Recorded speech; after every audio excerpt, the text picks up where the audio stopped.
Nightwing 39, Sam Humphries writing, Jamal Campbell and Phil Jimenez on the art.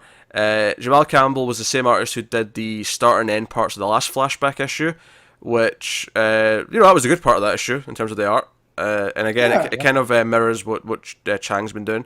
And then Jimenez does the flashback, which has much better art than the last flashback did, because Jimenez is pretty good. So, but obviously it's using that same idea where the flashback has a different artist. This flashback was inherently a lot more interesting than the last one, though, because the last one was just like, here's a story of when Robin was like with Batman. So here's my thing: this is Humphrey's 4th or 5th issue on Nightwing now. 5th. Yeah, and we've had 2 flashbacks in 5 issues. Extended flashbacks as well. Yeah, and so I'm just like, okay, I get it. We want this to be somebody from his past, but I feel like if maybe we'd space them out a little bit more. Here's my thing, though. I don't think there's a problem with this issue. I think that only feels like a problem because we had the last one.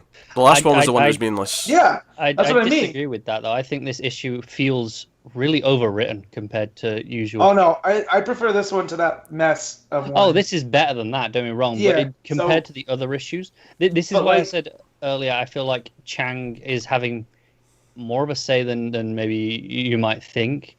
I know he's only credited as artist, but I'm wondering how much of it's more like, a storyteller in terms of maybe there's a bit more trust in his work as the series regular in terms of, not as many caption boxes because he seems to be carrying it a lot more without, so much going on. Well, here's the thing, too, is I feel like Humphries got ahead of himself. Like, he got so excited to write Nightwing, and he's probably had the story in his head for years, right? Like, he's a proclaimed Nightwing fan. That I think he kind of wrote himself into a box, and then instead of letting us slowly find out about the Judge, he kind of just made him this like super cool low-key villain, and then just amped it up the last 3 issues. So the first 2 was kind of like, oh, who is this guy drinking pineapple drinks and making people do whatever? And now here he had to do this extended explanation of things. So, here's the thing. I actually kind of like what it does with his backstory in this. I do think it should have been more spread out. I feel like we get too much too quick. I do generally like the idea, though, that they tie it into him being the first judge of Bloodhaven, and like there's been this. This is the problem. We only learn in this issue for the first time about this. What was it? The sea monster, whatever they call it.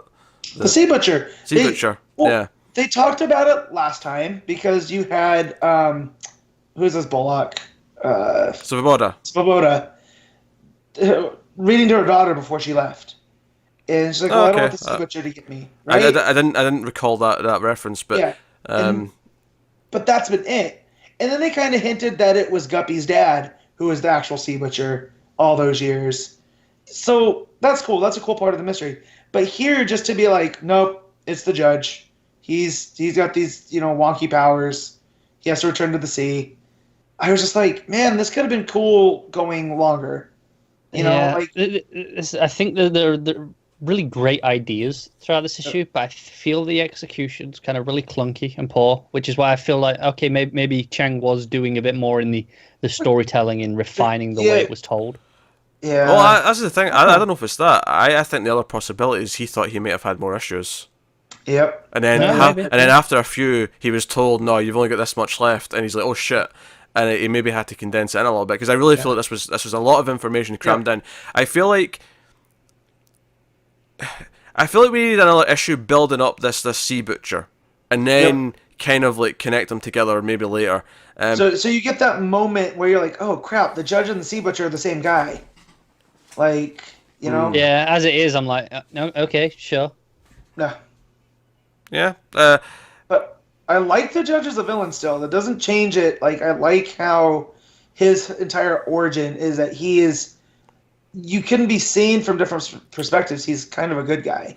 Oh yeah, he didn't let corruption go. Yeah, his whole origin is that he was wrongly killed because he wouldn't let something go because of corruption. Like, the corrupt powers that be put him down for it, and then the sea brought him back to life and made him what he is. It's an awesome urban legend. Yeah. Like, you could hear, and I like here that we get kind of the history of Bloodhaven, how it started off as this Dutch settlement, and then, what did they say, the English came in and made it a whale, or the Germans came in made it a whaling town, and that's where it got its actual name of Bloodhaven. But he was part of the Dutch. It's almost like a Washington Irving story. I also You like know? how all the present day stuff is. It's like where he's doing this like. He's got Nightwing tied up. It's like under like the forgotten part of the city under the water. I like that. Yeah. So again, like I can't remember if it was your comment of saying it. Like the ideas are there, but the execution's just off.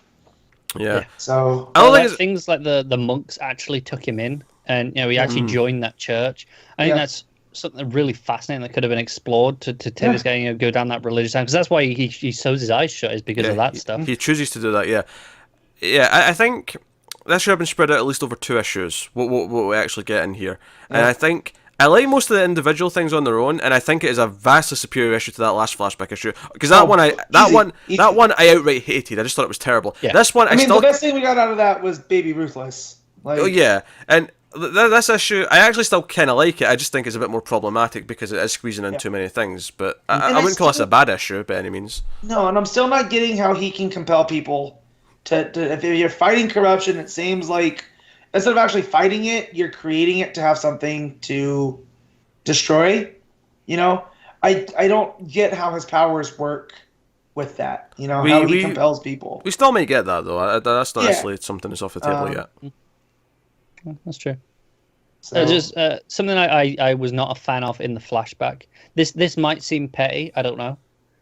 From you, probably. So it makes a point of saying, okay, he's not Nightwing yet. He's not become Nightwing, but he's not Robin either. He's kind of in between. Mm-hmm. Well, that's the whole point of him going off to Bloodhaven in college. Right. But he puts on his outfit, and it's basically the Nightwing suit. Yeah. Well, it's meant to be his Flying Grayson's outfit, which is what that disco suit was based on. Well, it was just he called it just workout clothes in this. Yeah, that was probably just a slip, trying to be funny. Maybe, because where it felt more like, you know what, I feel like this is a bit too close. It would have been better if they're calling it workout clothes, just do plain black, plain blue or something, and. Because it feels like it undermines the reveal of, okay, when he steps out as Nightwing in the costume a little bit for me. Yeah, but I feel like if you're a fan of Nightwing and you know that he left for college as Robin and came back to the New Teen Titans as Nightwing wearing this crazy getup, this is where that crazy getup came from. Like, he threw it on in a rush, and then it just kind of stuck. I feel like more than anything, this is just meant to be like a little wink to his old outfit. I get it. I just because obviously this is retconning in a story of, okay, actually this is something you forgot. I just don't like that. Yeah, that's the deep level stuff that I get a kick out of. Yeah. So it didn't bother me. I accept this is kind of petty, this one, but it just was like, I like it being left alone. Again, it's not the biggest problem. Like, I was loving the stuff that was going on with Guppy and his dad maybe being the Sea Butcher and his dad working with the judge, and that's why the judge had him killed, right? Like, oh yeah, he's dying, but I don't need Nightwing sniffing around and seeing what's going on, and that's why he did that. Because why else would he, each one of these moves has a motivation for the judge to take out Bloodhaven, to get his revenge. But having Guppy kill his dad really is an outlier. So I wanted that to tie in. Maybe it still will, but I just felt like it kind of stumbled over all of that. Yeah. I think that's maybe a little bit unfair because I feel like you have to see the whole story before you can criticize that specifically. No, I know, but I just, with the reveal of the Sea Butcher, again, like you said, maybe if there's more issues and you can spread it out, we can get that a little bit more. So, like, yeah, he was seeding it, but again, the execution's the problem. I will say, getting that news this week of, okay, so, he's off Nightwing in, a few issues. That was before we read this, or at least for me. It was for me, you guys. Yeah, it was, because it was before, it was like Monday, Tuesday. I couldn't remember what day it was. It was a while ago now. And, after reading this, I'm like, okay, I kind of just want this to be done now, because it feels like he's just, like you say, okay, there's too much plot in this issue, where it's like, okay, we've just kind of got to get through this now. It's not going to be what it could have been.